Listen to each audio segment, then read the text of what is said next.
নমস্কার সকলকে। ভালোবাসার রান্নায় সকলকে স্বাগত। ভালোবাসার রান্নায় আজকে একটা নিরামিষ পদ রান্না করে দেখাবো। ফুলকপি দিয়ে পনির দিয়ে রান্না করব। এটা রান্না করতে আমার যা যা লাগছে তা হলো ফুলকপি, আলু, পনির, টমেটো, ক্যাপসিকাম। এছাড়া লাগছে আদা, তেজপাতা, ফোড়নে দেব জিরে, ধনে জিরের গুঁড়ো লাগছে, হলুদ গুঁড়ো লাগছে, লঙ্কার গুঁড়ো লাগছে। এছাড়া লাগবে নুন, চিনি, ঘি, গরম মশলা, চারমগজ, 1 চামচ চারমগজ নিয়েছি, এটা বেটে আমি এখানে ব্যবহার করব। 2টো শুকনো লঙ্কা ফোড়নে দেব, 1 চামচ কসুরি মেথি লাগবে, আর লাগবে সর্ষের তেল। এই সর্ষের তেল যদি কারোর অসুবিধা থাকে তাহলে সে যে তেল খায় সেই তেলেই রান্না করবে।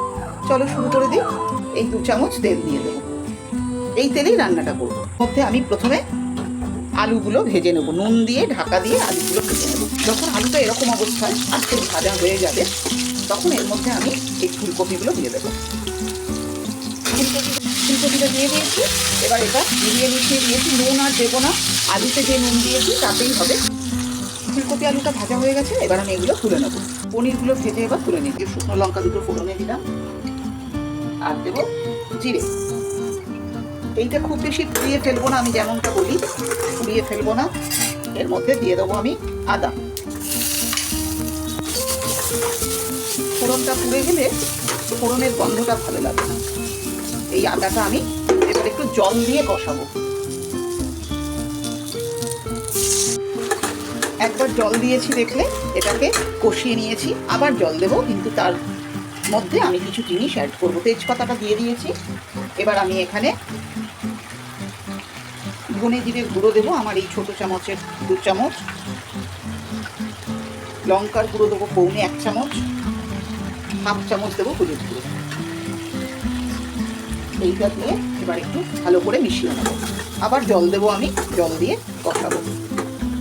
এবার এর মধ্যে আমি চিনিটা দিয়ে দিলাম 1 চামচ। মশলাটা কষানো হয়ে গেছে, এবার আমি এর মধ্যে এই চারমগজ বাটাটা দেবো।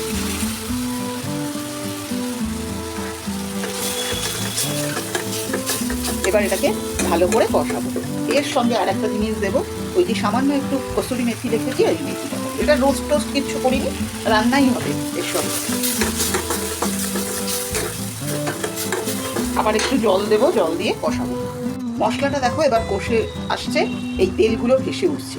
এরকম অবস্থায় আমি এটা আরও একবার জল দিয়ে কষাবো। এই কষানোটার উপরই না রান্নার স্বাদটা নির্ভর করে। আমি 1 চামচ গরম মশলা ব্যবহার করবো এখানে, তার 1/2 চামচ ঠিক এই সময় দিয়ে দিলাম। আর এখানে এবার একটু জল দিয়ে দেবো, আর একটু জল দেবো, ব্যাস। এবার আমার মশলা কষানো হয়ে যাবে। দেখো আবার মশলা কষে গেছে। এই অবস্থায় আমি আলু ফুলকপিগুলো এর মধ্যে দিয়ে কষানো। ফুলকপি আলু গায়ে ভালো করে মাখিয়ে নিয়েছি, একটু নাড়াচাড়া করেছি। এবার আমি এখানে গরম জল দেবো, যতটা এটা সেদ্ধ হতে লাগবে। আমি এত ডিটেলে এগুলো দেখাই ছোট ছোট ছেলে মেয়েদের জন্য। আমার মনে হয় ওদের একটু এই বিষয়গুলো জানিয়ে দেওয়া খুব প্রয়োজন। দিয়ে গ্যাসটা বাড়িয়ে দিয়েছি, ফুটে গেছে। এবার আমি গ্যাসের আঁচটাকে মিডিয়াম করে ঢাকা দিয়ে সেদ্ধ হতে দেবো। প্রায় 90% সেদ্ধ হয়ে যাওয়ার পরে আমি গ্যাসটা বন্ধ করে দেবো। 3-4 মিনিট হয়ে গেছে। আমি মধ্যে একবার দেখে নিয়েছিলাম। হ্যাঁ, এটা কিন্তু আমার যেটুকু সেদ্ধ দরকার, বললাম যে 90% সেদ্ধ, তার 80% সেদ্ধ হয়ে গেছে। এবার আমি এই পনিরগুলো দিয়ে দেবো।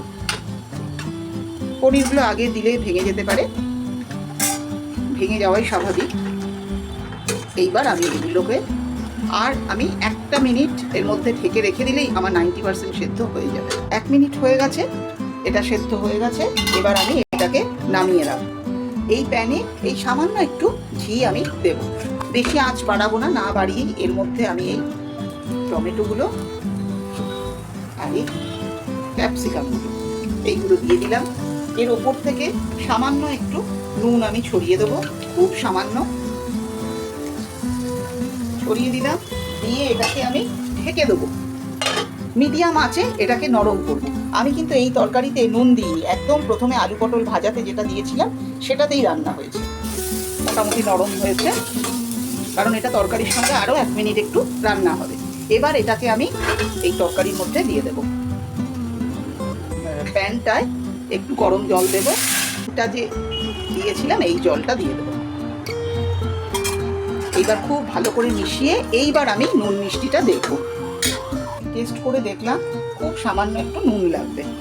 এই রান্নাটা যদি কোনো ডায়াবেটিক রুগী খান, তিনি যেমন আলু দেবেন না, তেমনি নুনটাও খুব বুঝে দেবেন, তাহলে কোনো মিষ্টি দেওয়ার দরকার নেই। ওই চার মগজের যে মিষ্টি, তাতেই ওই মিষ্টিটা আসবে। এবার একটু ভালো করে নাড়িয়ে চাড়িয়ে নেবো এটাকে। ভালো করে মিশিয়ে দিয়েছি, তরকারি ফুটে গেছে, যেটুকু নুন দরকার ছিল দিয়েছি। এবার আমি গ্যাস বন্ধ করে দেবো।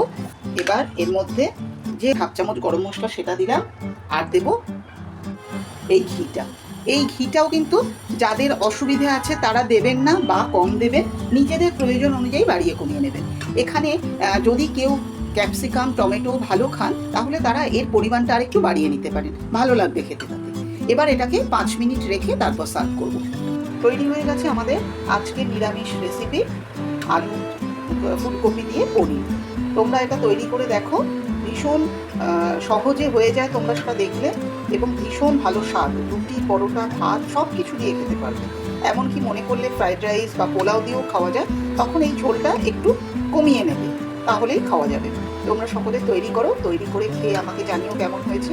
ভালো লাগলে লাইক করো, কোনো সাজেশন থাকলে সেটাও জানিও। আমার চ্যানেলটাকে সাবস্ক্রাইব করো। সকলে খুব ভালো থেকো, সাবধানে থেকো। নমস্কার।